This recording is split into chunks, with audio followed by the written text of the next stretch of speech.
रविवार को एआईएम के प्रदेश अध्यक्ष अख्तरुल इमान बिहार के गया पहुंचे। इस मौके पर एआईएम के कार्यकर्ताओं ने उनका जमकर स्वागत किया। वहीं एआईएम के प्रदेश अध्यक्ष अख्तरुल इमान चेरकी में सदस्य अभियान कार्यक्रम में शामिल हुए, जिसमें दर्जनों लोग पार्टी से जुड़कर आगामी चुनाव में जी जान से जुटने का संकल्प दोहराया।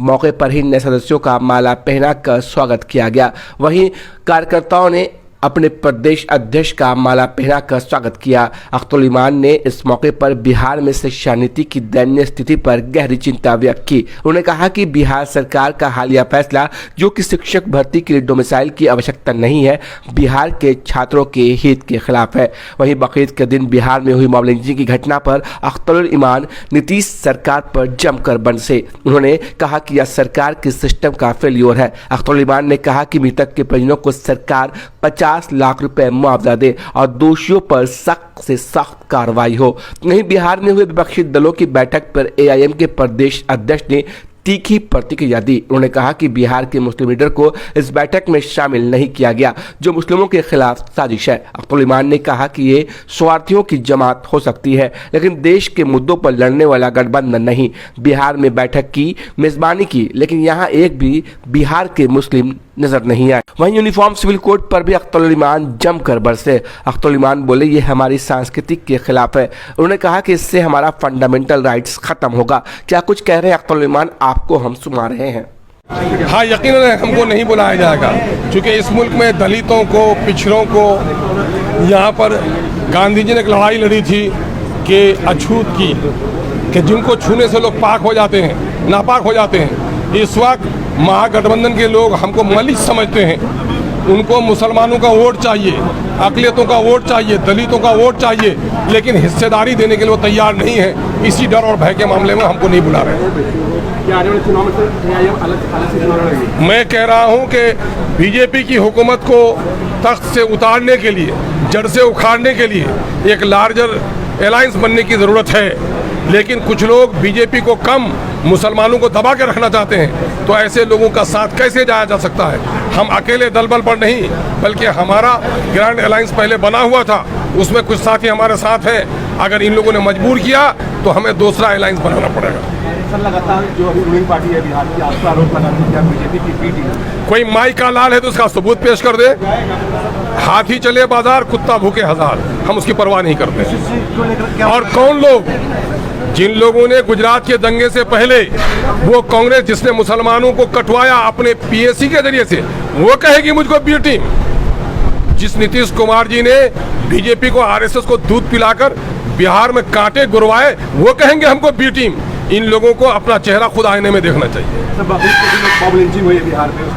यकीनन है कि हुकूमत का फेल्योर है और सिर्फ नाम की वजह से उसको मारा गया। हड्डी का व्यापारी जहां भी होता है, माइनॉरिटी के लोग होते हैं। हुकूमत को जवाब देना चाहिए। कम से कम 50 लाख रुपए मुआवजा दो, जिसका मॉबलिंग एक्सीडेंटल डेथ में तुम देते हो 4 लाख 5 लाख रुपया। उनका तो तुम्हारे हुकूमत के फेल्योर की वजह से उनकी मॉब लिंचिंग हुई है।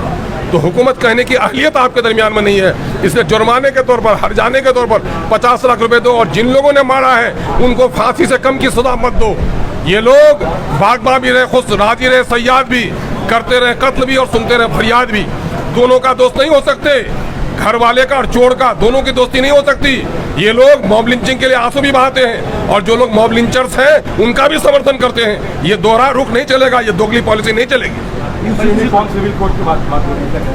यकीनन है मोदी जी का ये बयान कि साहब एक घर में 2 कानून नहीं चल सकता। मोदी जी को पता होना चाहिए कि यहाँ 2 किस्म के कानून हैं। सिविल लॉज हैं, यहाँ पर क्रिमिनल लॉज हैं। जो क्रिमिनल लॉज है सबके लिए एकसा है।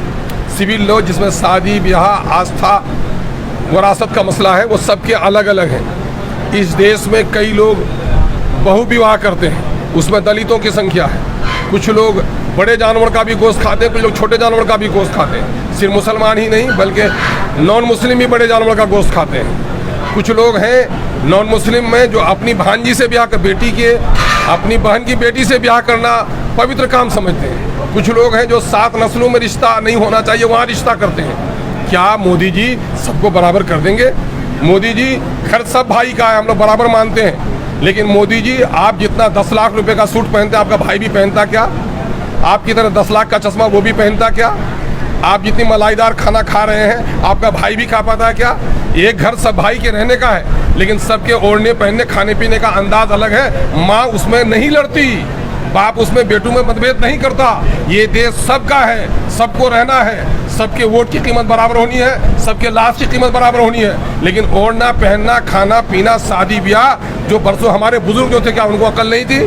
आप हवाला दे रहे हो कॉन्स्टिट्यूशन का, तो कॉन्स्टिट्यूशन के डायरेक्टिव प्रिंसिपल्स में है, उसमें तो ये भी है कि शराबबंदी करो, उसमें तो ये भी है कि भूख को मिटाओ, उसमें तो ये भी है कि जो लोग कमज़ोर हैं, केस नहीं लड़ पाते हैं, उनका केस सरकार लड़े। वो काम क्यों नहीं करते हो? यहाँ तो हमको फंडामेंटल राइट है मजहब की आज़ादी, और इसके जरिए से तो हमारी मजहबी आज़ादी ख़त्म होगी। फंडामेंटल राइट का वायलेशन होगा तो क्या फंडामेंटल राइट को कोई ख़त्म कर सकता है? ये बकवास है, ये मजहबी जुनून और अपनी नाकामी को छुपाने का। 15 लाख खाते में नहीं आया गरीबों का, करोड़ों नौजवानों को रोजगार नहीं दे सके बल्कि बेरोजगार कर दिया। नोटबंदी के नाम पर, देशबंदी के नाम पर, कोरोना के नाम पर कल कारखाने बंद हो गए।